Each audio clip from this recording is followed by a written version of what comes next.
A Hollywood camera crew fly over a live volcano when they experience catastrophic engine failure. Their helicopter crash lands inside the volcano, and the three men find themselves hundreds of feet below the crater rim, next to deadly pools of lava and suffocating in toxic gases. I can't breathe, I need oxygen. They are separated, and it's every man for themselves if they are to survive. In their escape attempts, each man must operate at the very limits of human endurance, all the while believing that their companions are dead. The biggest thing I think about is I can't believe that God put me on Earth to die in the volcano.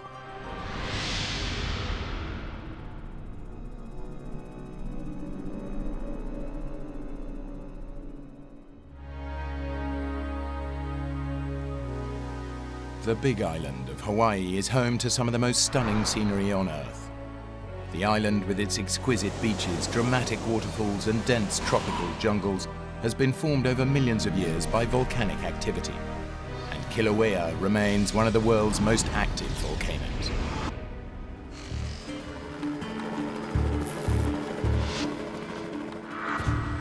Hawaii's natural beauty has long made it a popular filming location, and cameraman Mike Benson is here to shoot the Pu'uo'o vent of Kilauea.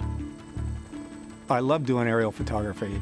It's a real passion of mine. I love to fly. Every time I get in a helicopter, I'm always excited about doing it. I love everything there is about it.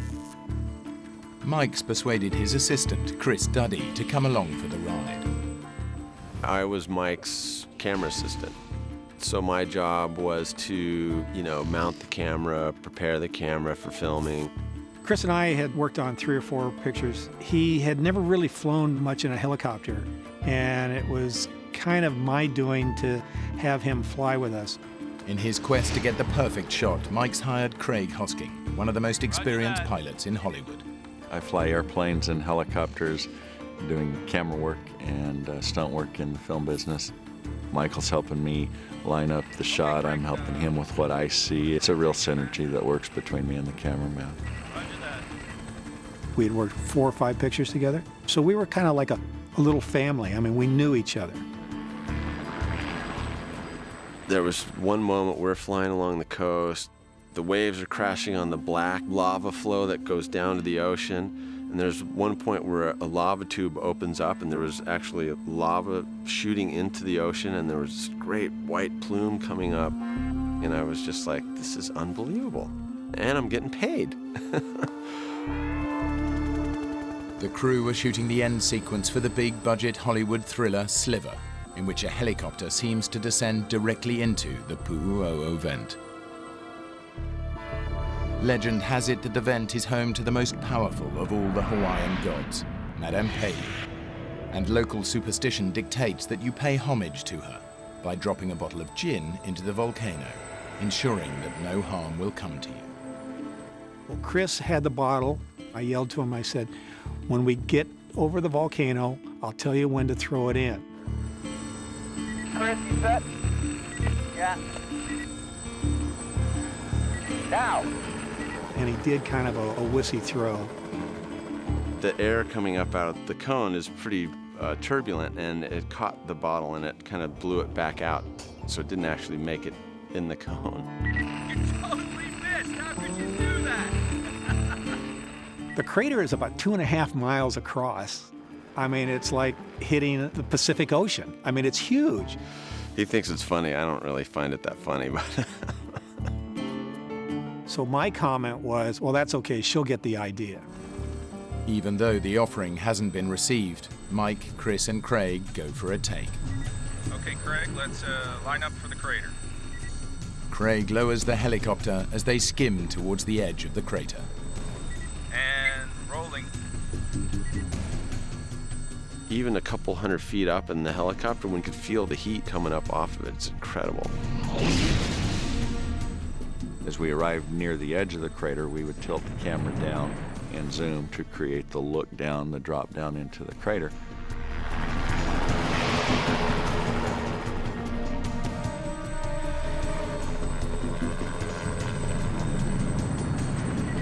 And cut.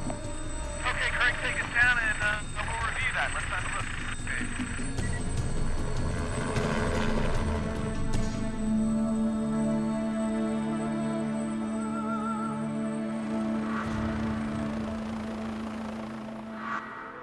I noticed that the length of film was real short. It was only like 3 or 4 seconds. Nah, it's not quite there. You want to see it again? Yeah, sure. I thought it was a good take, but obviously when you're making a movie, we do a second or third take in case there's any problems with any of the other takes. It's the ego that we all have to make the perfect shot, to put something on film that nobody else has done before. Now, let's go try another one.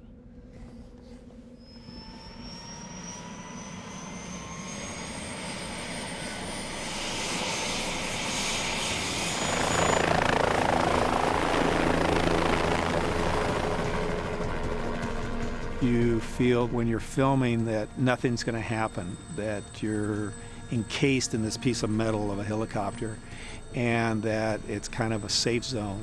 There is always the element of danger, but I've been doing it long enough that we never felt that we were putting ourselves out on a limb or anything. I get more concerned about the traffic in LA than I do about the traffic in the sky. Okay, Craig, for this next pass, I want to try and take it a little lower and a little faster, if that's all right. Roger that. We weren't doing stunt flying. It wasn't any acrobatic aerial work. It was pretty straightforward flying. And rolling. It might have seemed straightforward, but as the chopper passes over the crater rim, it experiences catastrophic engine failure. The first thing you hear and feel is the RPM decreasing. Usually in an engine failure, you have a quick deceleration. This, it was just kind of slowly spooling down. What's happening? There's a sound that beeps. I'll never forget that. The beep, beep, beep, beep. At that point, we're in kind of a whiteout where the plume comes up out of the cone. Oh, man, no way. And then the next thing he said was, we're going down. And that's something you don't want to hear a pilot say ever. Sierra, hotel, engine failure, going down in the vent. Hang on! You get about a second or two of recognition, and then you go right into the emergency procedures. What made this one challenging was the choices I had to make about where to land.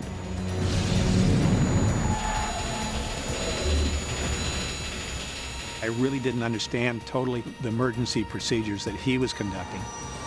I was just thinking, are we going to die?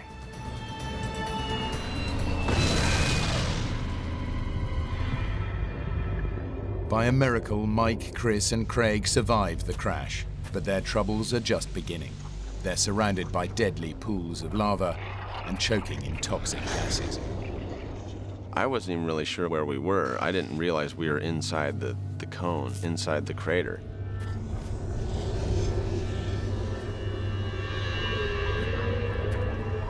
You okay, Mike? Chris? Yeah, I think so. We looked each other over, and Chris was fine, I was fine. Craig was the only one that had a laceration over his eye. You're bleeding! What? You're bleeding! I'll get the first aid kit. Fortunately, we missed a steam crater by a couple of 100 yards, and we missed a lava pool. So of all the places in the volcano, it was probably the safest place, if you can call it the bottom of a volcano a safe place. The crew is on the crater floor in a thick cloud of VOG, a poisonous mix of carbon dioxide, sulfur dioxide, and hydrogen chloride. If they don't get out fast, they'll suffocate. It had this terrible taste. When you had to take a breath, your lungs would burn. We're thinking that we've got to get out of here because we're going to have a difficult time in trying to get any fresh oxygen. We were probably about 50 yards from the existing lava pool, and it was hot on our feet.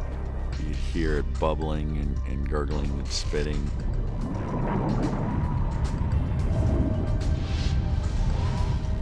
We realized when we're looking up, we're inside this crater. Oh my God, we got to get out of here. I'm gonna try the radio.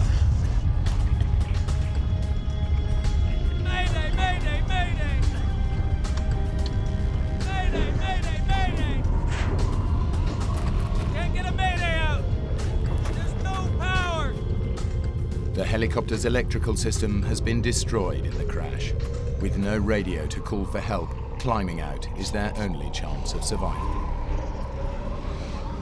We kind of explored going to the north, but that was near the live part of the volcano, and the air was really horrible that direction.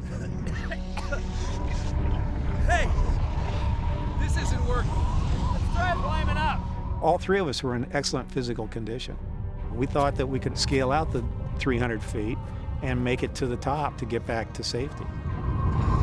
The inside of the crater is like a bowl, so it's less steep at the bottom, and then as it goes to the top, it gets steeper and steeper until it's basically a 90-degree cliff. The first 100 feet or so were pretty easy. After that, it became deadly treacherous. If you've ever picked up a volcanic rock, they're just sharp like needles. As you pull up on it, it starts to crumble and break away.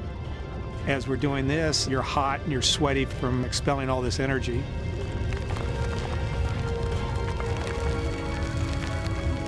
Chris manages to claw his way ahead of Mike and Craig, but he's now on a near vertical cliff face. There was a few times where I was grabbing and clawing at rocks, and I would knock some debris down. I just realized that I'd gotten to a point where it was so sheer and dangerous that I could easily grab onto something that gave way and I would fall. Don't come this way! I'm stuck! It was kind of like when you're a kid and you're climbing a tree and you get up and you can't go down, you can't go up, and so you just kind of hang on.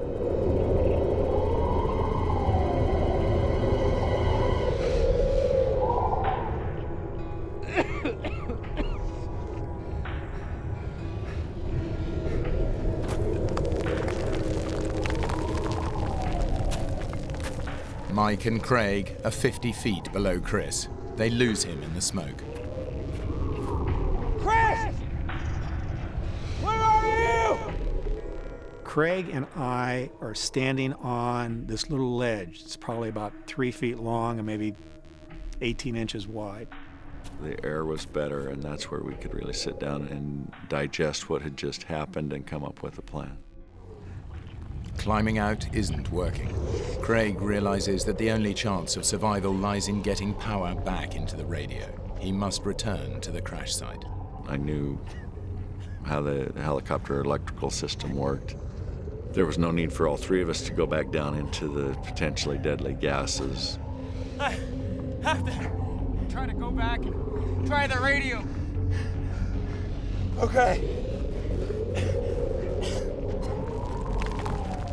When he went back down, he really was risking a lot.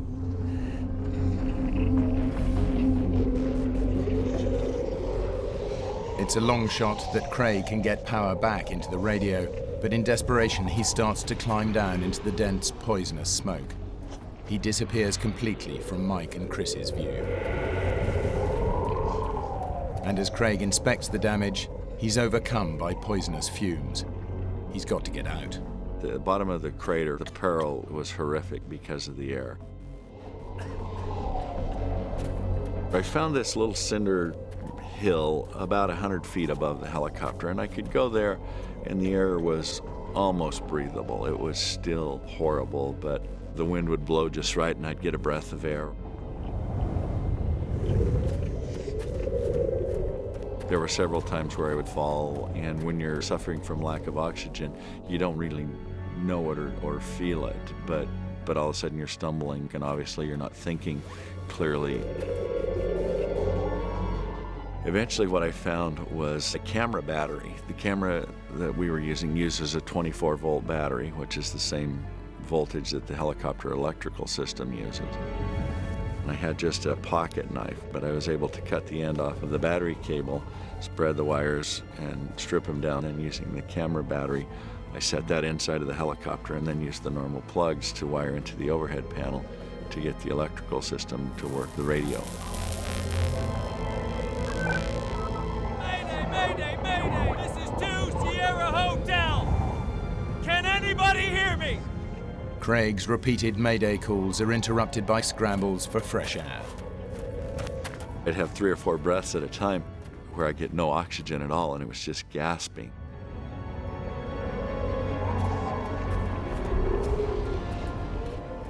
Finally, one of his mayday calls is picked up by a passing tourist helicopter who alerts the emergency services. It was just almost incomprehensible to the guy I got a hold of. He kept saying, "You're in the crater, you're alive." We're in need of urgent assistance. I repeat.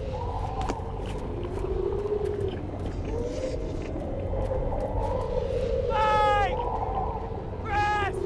I got a mayday out! They're coming for us! He yells back that he got a mayday out to base camp, and he said, "We'll be back in Hilo for dinner." He was coughing and yelling that he couldn't breathe, and he was having a hard time down there. Next thing I hear from Craig is, "Don't come down here, don't come down here. I can't breathe, I can't breathe, I need oxygen." And then we didn't hear anything from him again.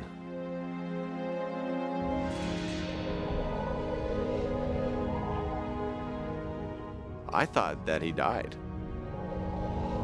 Craig! Craig!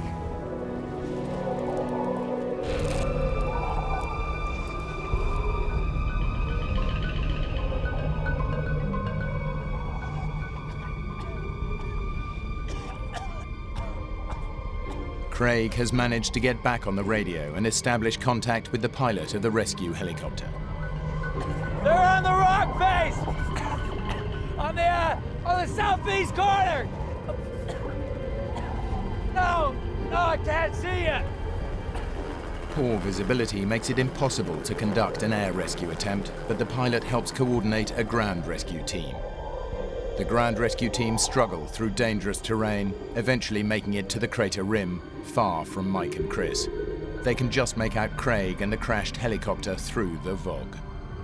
Can you make it over to where I'm standing? I was able to make verbal as well as visual contact with their lead climber. He felt that he needed to conduct the rescue from where they were, very near the lava flow. We need you to come over here, Craig.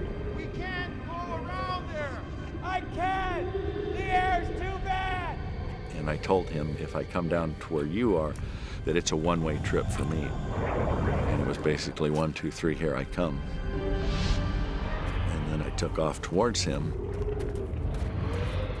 Craig makes a desperate run towards the rescuers, but the dangerous conditions have forced them back from the crater rim. I looked up to the top, and they had disappeared and simply were not there. Are you there?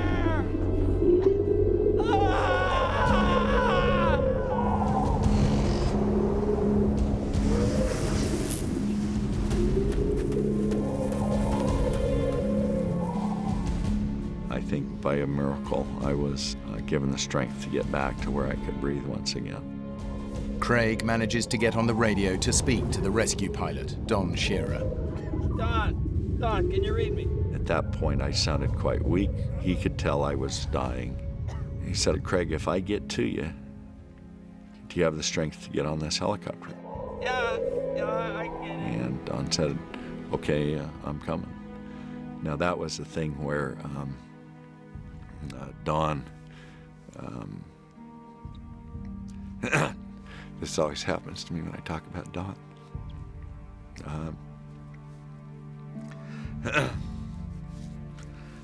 But Don made a life or death decision right then, too. Don, I can't breathe. All that Don knew is that I was dying, and he was willing to go for it. Don now lowers his helicopter down into the swirling clouds. He has zero visibility, and there's a real danger of the VOG starving his engine of oxygen and causing it to fail. Mike! Chris! Get down here quick! There's a helicopter! But Mike and Chris can't hear Craig over the helicopter noise. There was a helicopter that we could hear that was getting closer and closer and closer, but we couldn't tell because we couldn't see it.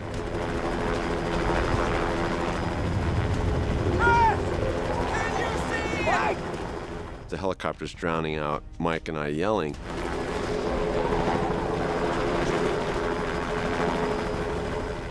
Don's now flying in visibility of maybe 5 or 10 feet. He can barely see the skid of the helicopter as he's picking his way to try and get to me. I think you gotta come north.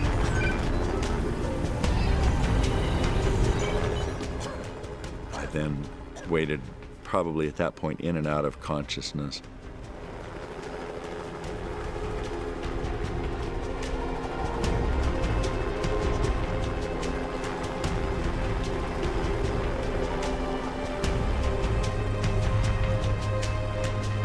There, I see you.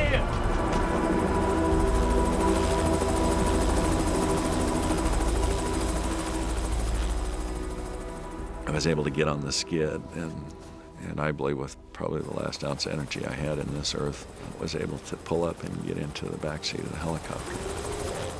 And Don, he was now pretty wide-eyed because he had just gone to the brink of his own life. Because he'd had 10 minutes of, I would dare say, the worst flying that any pilot has ever had in the history of flying. Mike! Mike! What's going on? For Chris and Mike, it seems like the helicopter rescue has been aborted. The helicopter was getting stronger and stronger, then suddenly started to fade and fade until it disappeared, and we heard nothing.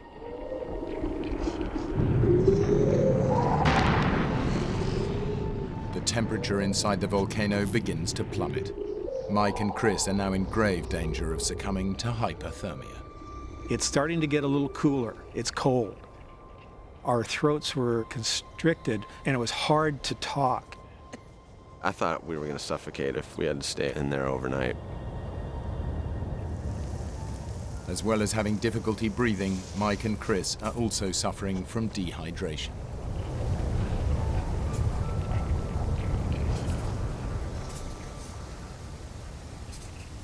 I would take my light meter and I'd turn it upside down and I would gather the moisture that was coming down.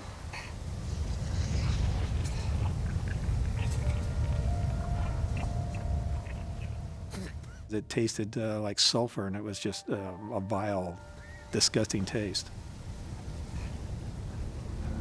As darkness sets in, Chris has given up any hope of ever seeing a rescue party. I was soaking wet, and I was shivering. I wasn't even sure the rock I was sitting on was stable and that was going to hold me all night. Finally, the rescue team returns.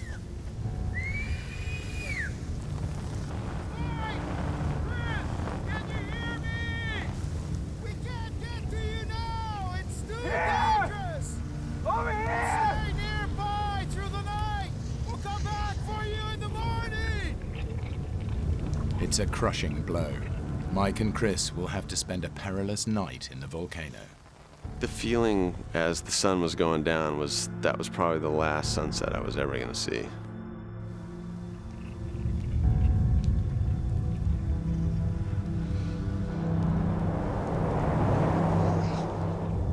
It was really difficult to breathe. It was really difficult to keep my eyes open for more than a few seconds at a time, so I just kind of made a little tent out of my sweatshirt and just tried to breathe, shallow breathing.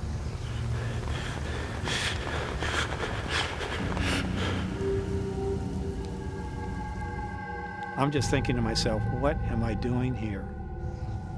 I'm running on a lot of adrenaline, and I couldn't sleep. I'd be sitting there, and I'd look down below, and I could see the lava having like a light show, different colors of reds and oranges flashing through the mist. It was like a movie set. You know, they're going to say cut and pull all the sets away, and we're sitting here in paradise someplace. I could yell to Chris occasionally, and he would hear me, and I would hear him. Other times, I couldn't hear him at all.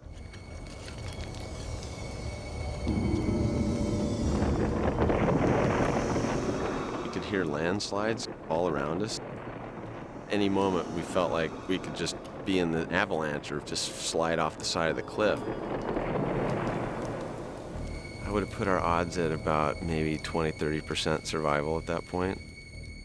I was probably going to die. Chris was really despondent. He thought that there was no way that either one of us was going to get out of here. Chris! I was really concerned that he was ready to jump and to just end it all. Chris! Chris! Chris!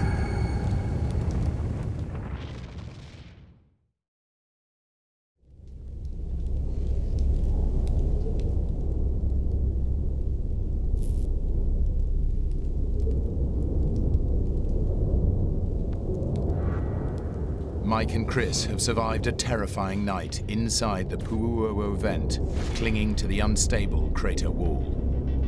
They are dehydrated, exhausted, and are suffocating in toxic gases. Their lives depend on the rescue team returning.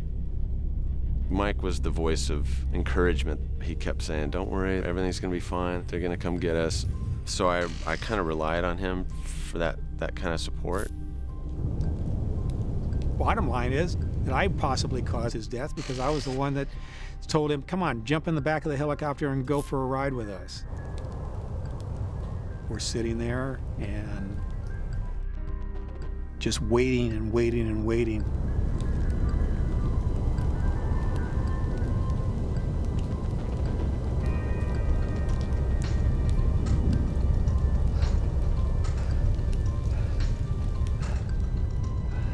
The rescue team is battling to get to Mike and Chris.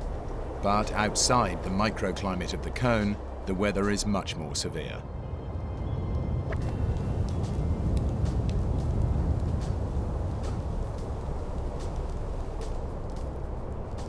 Despite the dangerous weather conditions above, they've made it over to their side of the crater.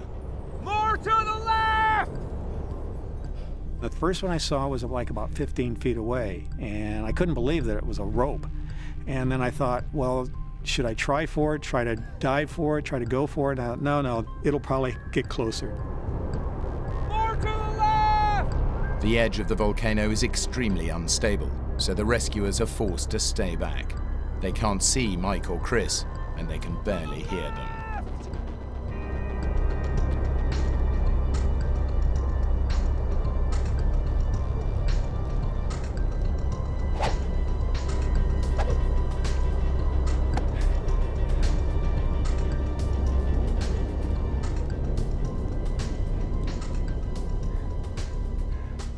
The second rope was probably 10 feet away from us. It was getting closer, but it wasn't close enough that I could actually grab onto it.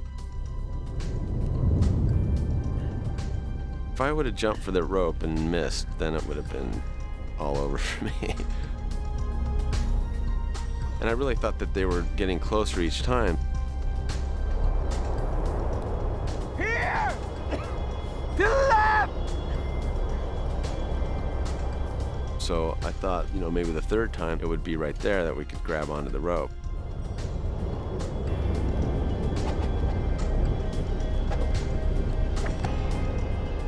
The third time it came, and it was like 6 feet away.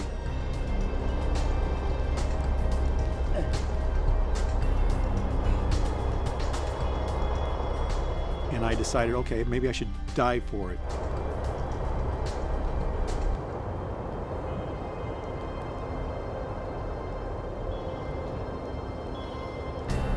No, wait! Wait!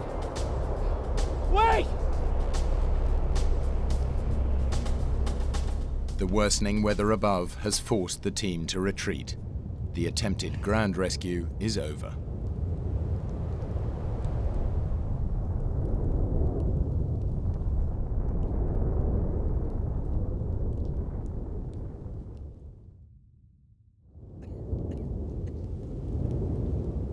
I had been sitting there for about 28 hours at this point and not doing anything but waiting to be rescued. So I just had to do something. I couldn't sit there anymore.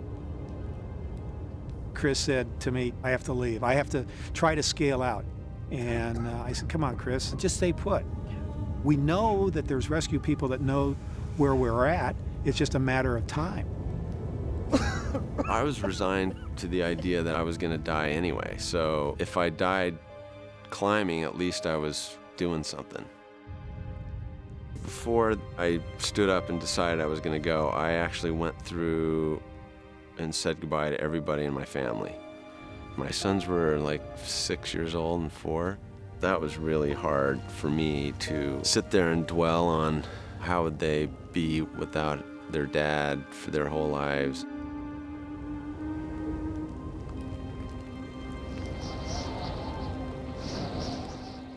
If I fell off that cliff, you know, there was no chance for survival.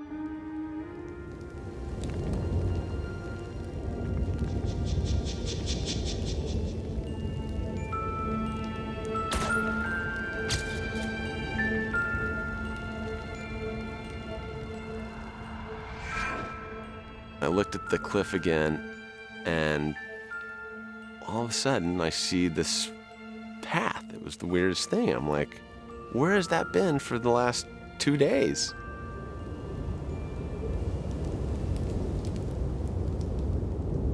Mike! I'm gonna go for it! Be careful!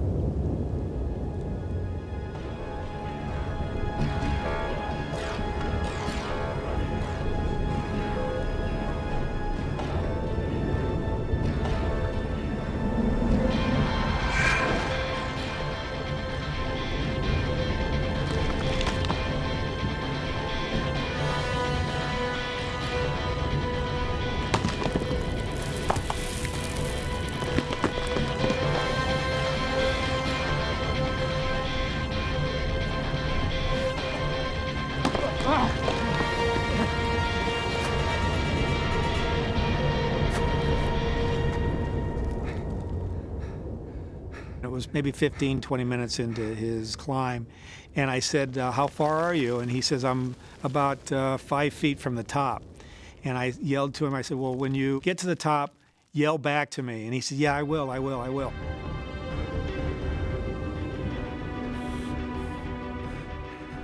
About 10 or 15 minutes goes by, and I don't hear another thing from him.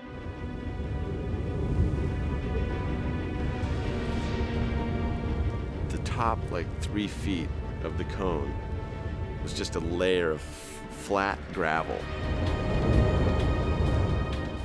And there was no big chunks to grab onto.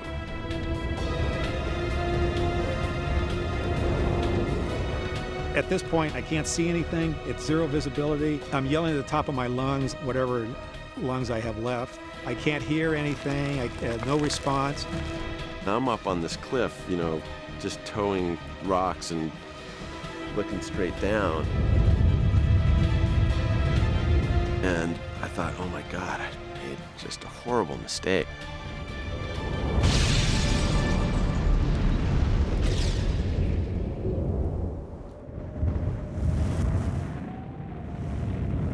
Chris Duddy has almost climbed out of the volcano, but the loose rock above means he can't climb any further. And if he can't hold on, he'll plummet hundreds of feet into molten lava. I don't know what made me think of this, but I just dug both my arms into this gravel to try to get some leverage. So I dug my arms into this gravel up to my elbows. And it was like sticking your arms into broken glass. I mean, I was just cutting my arms up to get it in there, but I knew I had to get some leverage. So I got my arms wedged into this gravel, count to 3, and I just did a lunge. And I flipped myself onto the top, onto the lip of the crater, and then just rolled over. And I was out.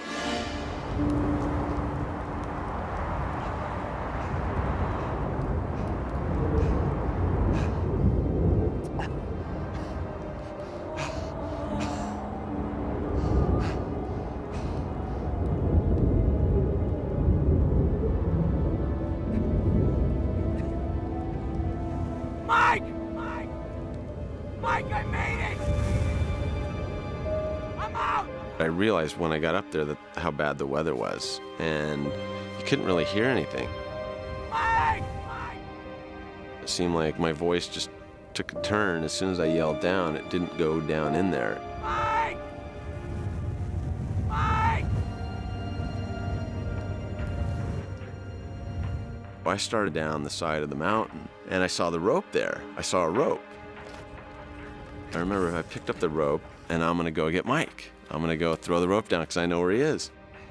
So I start back up the hill with this rope, and then I realized that I'm not strong enough to pull him out right now. I'm in shock, I'm all cut up, I'm in no condition to try to pull Mike out. I'd probably kill both of us trying to do that. So I just laid the rope down, kind of pointing in a line to where he is on the top. Then I started to run down the side of the crater. I'm standing on the ledge, and all of a sudden, from over my head comes this brown and black object wailing down through the smoke. And I hear this thud. And I think that Chris has fallen and plummeted to his death. Chris! I don't get any response, and now I think that Craig has died, Chris has died, and now I'm left all by myself.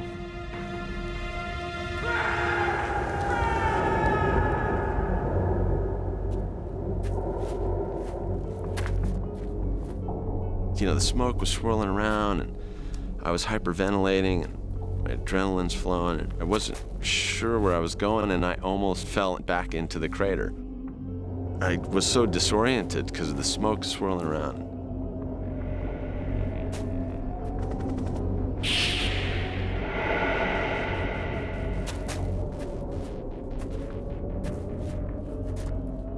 The rescuers had left some cones in a trail, so I caught onto that. And I came upon their base camp where they had stayed that night. But nobody was there, it was empty. The unpredictable weather has not only stopped the rescue mission, it's forced the team completely off the volcano.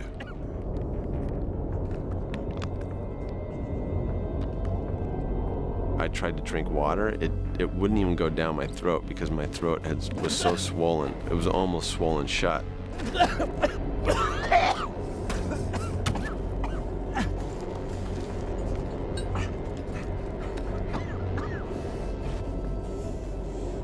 There were oxygen tanks with masks, so I immediately put a mask on, and I just figured I would hike until somebody found me or I'd find the highway or something. It's a 5-mile hike over desolate terrain, but Chris has an amazing stroke of luck when he's spotted by a passing helicopter. Hey! Over here!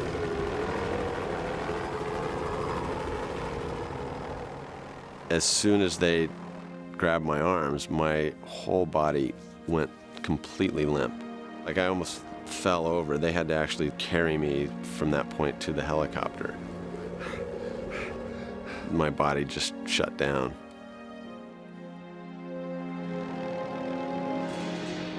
Chris tells the rescuers that Mike is still alive, but the extreme weather conditions mean they can't make another rescue attempt today. Mike Benson is facing a second night in the volcano.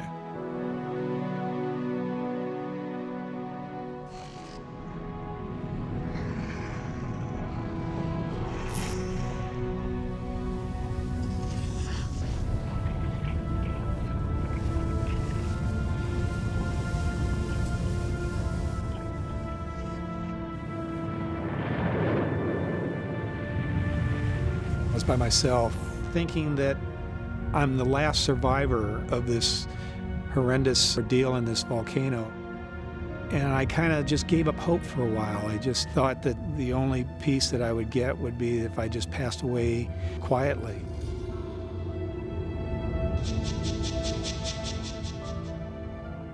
The biggest thing I think about is, why is my skinny little butt sitting here? I can't believe that God put me on Earth to die in the volcano. Is my ego that big that I have to go back and say that I have to do take two because I want take two to be perfect? But no, I've got to make it better. And with that, endangering myself and my comrades. I started to see Madame Pele, and it was in profile. It looked like she had long flowing hair.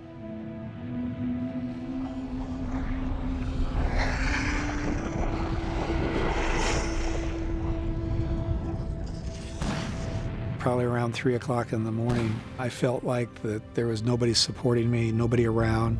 My life was coming to an end.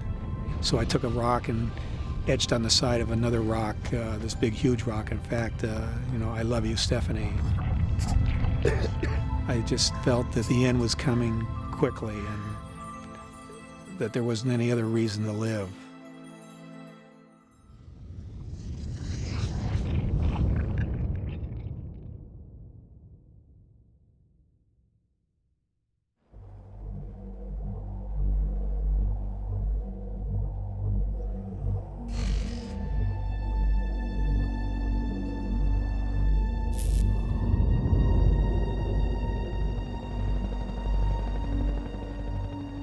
Having survived a helicopter crash, Mike Benson has spent a second night in a live volcano. Both his colleagues have escaped, but Mike believes they're dead. 2 previous ground rescue attempts have failed, so Mike's film company hire another helicopter pilot to attempt another radically different aerial rescue.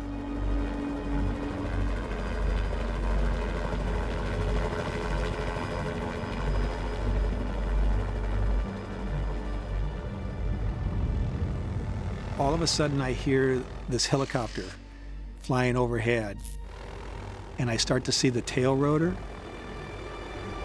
I'm still looking up, and I start to see the fuselage.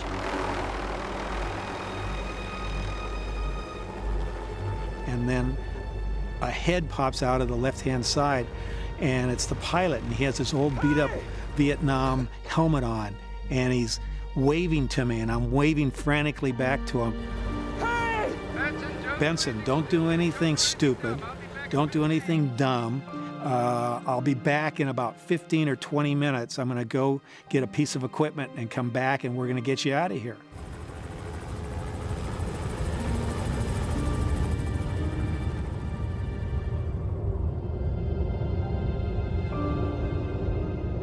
About a half hour goes by, and I'm thinking, what's going on? They can't find me, or are they giving up, or what?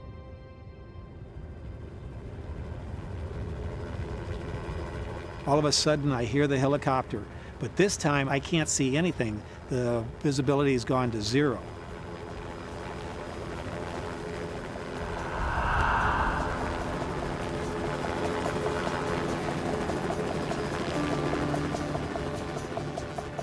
Helicopter comes in, and they were just dropping this net down and just poking it around to where they thought I was.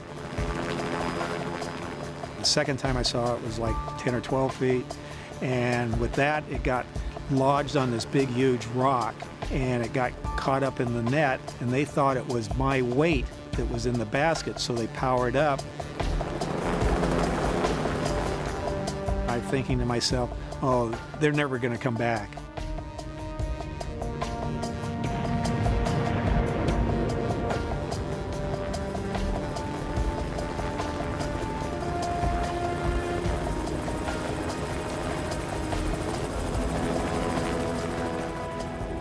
This time it's like about 10 feet, maybe 9 feet in front of me out in the middle of space.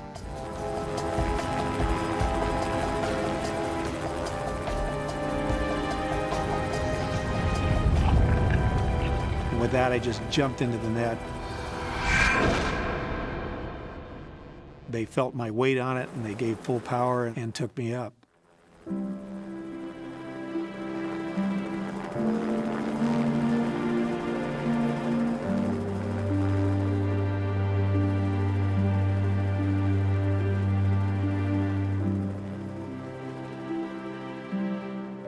I could see blue sky above me, and I could see some edges of the volcano. And as we were going past, I remember yelling back to Madame Pele, "I won, you lost."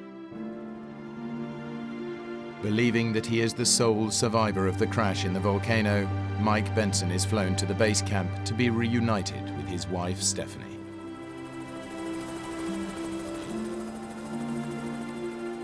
It's so hard to describe, to see the people that you love, then out of the group, I see Craig come walking in, and then I realized that they hadn't died.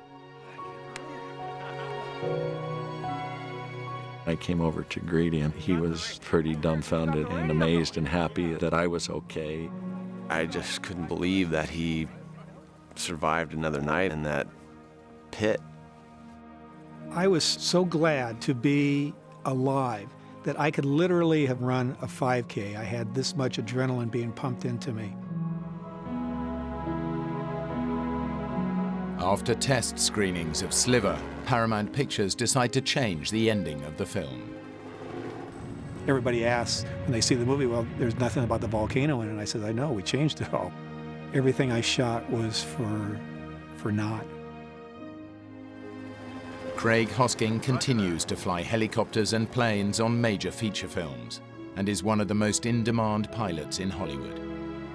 For a long time, the volcano incident was on my mind a lot. The rescue, the way we did things, and I guess I got to see the core of myself a little bit too. Chris Duddy has risen up through the ranks of the film industry. He's now a director and producer. I don't worry that much about death since the accident, you know? I think you just gotta live your life and things happen. Mike Benson has shot major Hollywood movies. He still loves to fly and now has his own pilot's license. 2 other producers have asked if I wanted to go and do some aerial photography over Kilauea, and I said I don't want to test fate again and be put in a position that I might have to do take 2.